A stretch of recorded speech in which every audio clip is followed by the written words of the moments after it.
Hello，大家好，進一裝修，我係周生。今日同大家嚟到呢一個單位，就係一個美林村250尺全屋裝修嘅間兩房單位設計。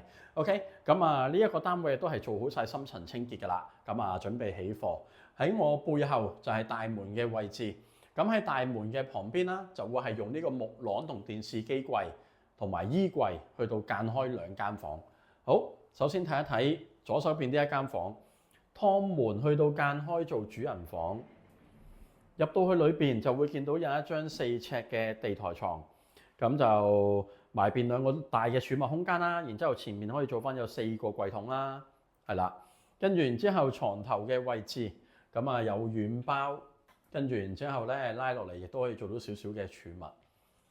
旁邊有一張台放下嘢，亦都有櫃桶。好啦，床尾嘅位置就會係一個約5尺闊左右嘅到頂衣櫃嚟到做間開兩間房啦。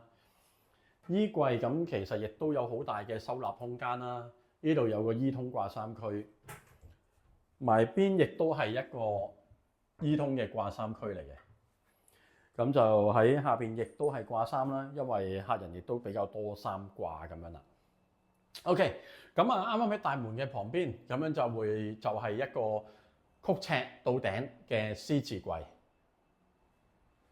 咁C 字位啦，中空位，跟住然之後咧喺曲尺嘅位置，我哋就做咗一個大細門，咁攞嘢放嘢都會係方便啲。大細門首先閂細，然後再閂大，係啦。下邊亦都係一樣嘅，180度嘅大彎鉸。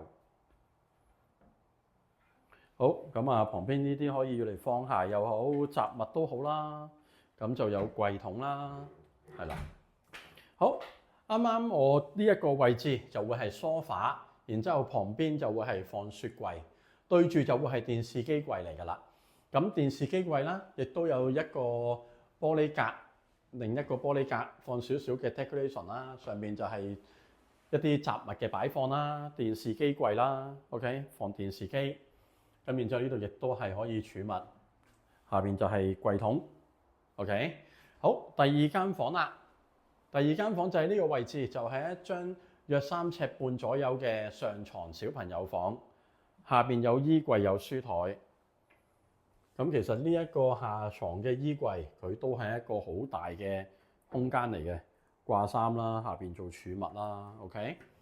咁就上邊亦都有一個玻璃門啦，放少少小朋友嘅 decoration 啦，公仔咁樣啦。咁而喺後邊啦，呢度見到大家有板，其實係喺個上床嗰度有2個窿咧，可以俾上床小朋友放下啲眼鏡啊、橡筋啊咁樣嘅。係啦，咁床下邊書台，旁邊度就係一個樓梯櫃桶做上落。咁全部櫃桶都係可以做到有儲物噶啦，放到啲衫褲鞋襪咁樣噶啦。OK。